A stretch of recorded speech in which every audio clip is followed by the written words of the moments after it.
Welcome to another video for Evolve POS. This is going to be an example of the two primary open discounts, percent and dollar discounts. An open discount is a function that allows you to input a discounted amount. Percent discount. To use this function, you need to have a current transaction open. Go ahead and press on Functions and then Percent discount. You will be prompted to enter an amount for the percentage.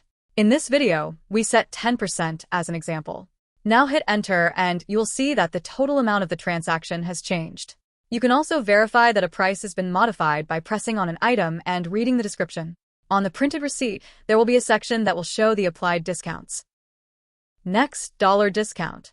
A dollar discount works by setting an exact dollar amount to be discounted from the total transaction versus having to apply a percentage. To use this function, you must have an open transaction with items. Press on Function and select the dollar discount option. Input the amount to be discounted.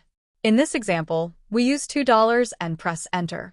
Go ahead and finish your transaction, and you have successfully learned how to use open discounts.